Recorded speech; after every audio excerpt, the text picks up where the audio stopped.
Hello everyone, welcome to my YouTube channel. आज का जो हमारा चैप्टर है वो है science class 8 chapter first, crop production and management.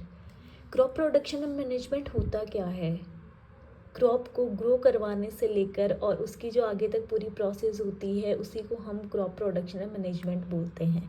Crop, when plants of same kind are cultivated at one place on a large scale, it is called a crop।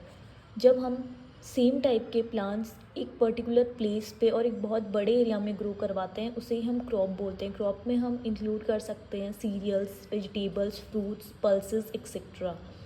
अब इन सारी क्रॉप्स को ग्रो करवाने के लिए कुछ क्लाइमेटिक कंडीशंस होती हैं, that are temperature, humidity and rainfall, और ये हर एक रीजन में वरी करती है, अलग अलग होती हैं।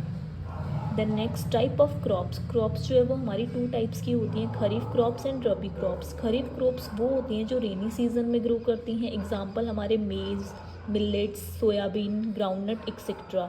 रबी क्रॉप्स वो जो विंटर सीजन में ग्रो करती हैं, examples wheat, mustard, P, gram etcetera. Basic properties of crop production. Crop produce करवाने के लिए बेसिक प्रॉपर्टीज़ क्या होती हैं? सबसे पहले प्रिपरेशन ऑफ सॉइल को प्रिपेयर किया जाता है, सोइंग, बीज बोया जाता है, एडिंग मैन्योर एंड फर्टिलाइजर्स, खाद मिलाई जाती है, इरिगेशन, प्रोटेक्टिंग फ्रॉम वीड्स जो अनवांटेड प्लांट्स जो ग्रो कर जाते हैं क्रॉप्स में उन्हें वीड्स बोलते हैं, हार्वेस्टिंग, उनको हार्वेस्ट किया जाता है, कट किया जाता है और उसके बाद उनको स्टोर किया जाता है। सबसे पहले स्टेप की बात करते हैं, प्रिपरेशन ऑफ सॉइल। इसमें क्या होता है? Turning and loosening the soil. इसमें सॉइल को टर्न और लूज़ किया जाता है जिससे जो प्रोटीन रिच लेयर है वो सरफेस पर आ जाती है। It improves aeration in the soil. अब जब सॉइल को लूज़ ही कर दिया गया है तो उसमें एरेशन की अमाउंट क्या होगी? अच्छी होगी, इम्प्रूव होगी, एयर जो वो ईजिली पास होगी, roots easily penetrate between the soil. Roots जो है वो ईजिली पेनिट्रेट कर पाएंगे सॉइल में, help the microbes in their growth, और माइक्रोब्स की ग्रोथ बहुत ही अच्छे से होगी।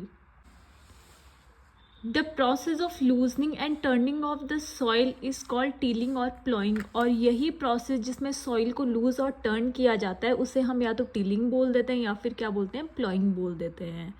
The next one is agricultural implements. These are tools, machines and equipment used in farming to make tasks like soil preparation, planting, irrigating and harvesting। अब agricultural implements क्या होते हैं? कोई भी हम एग्रीकल्चर की प्रोसेस कर रहे हैं, चाहे हम सीड ग्रो करवा रहे हैं, चाहे हार्वेस्टिंग कर रहे हैं, हमें अलग अलग टूल्स की रिक्वायरमेंट होती है। अगर हम क्रॉप को पानी भी प्रोवाइड करवा रहे हैं तो उसके लिए भी हमें अलग अलग टूल्स की रिक्वायरमेंट होती है। उन्हीं टूल्स को हम क्या बोल देते हैं? Agricultural implements. Next one is plough.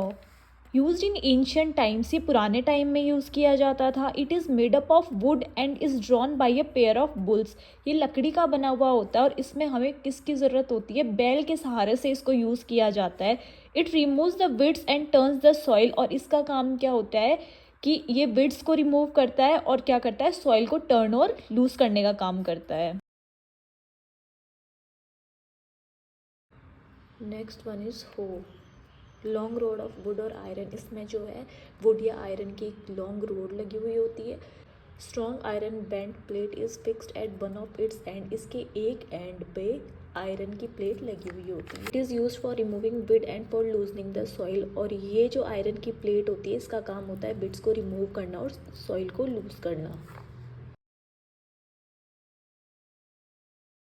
Next one is cultivator.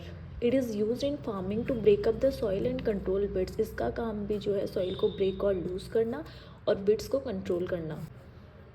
It is run by tractors and some hand cultivators are also use. इसको करने के लिए ट्रैक्टर्स या कुछ हैंड कल्टिवेटर्स होते थे जो कल्टिवेटर के लिए यूज़ किए जाते थे।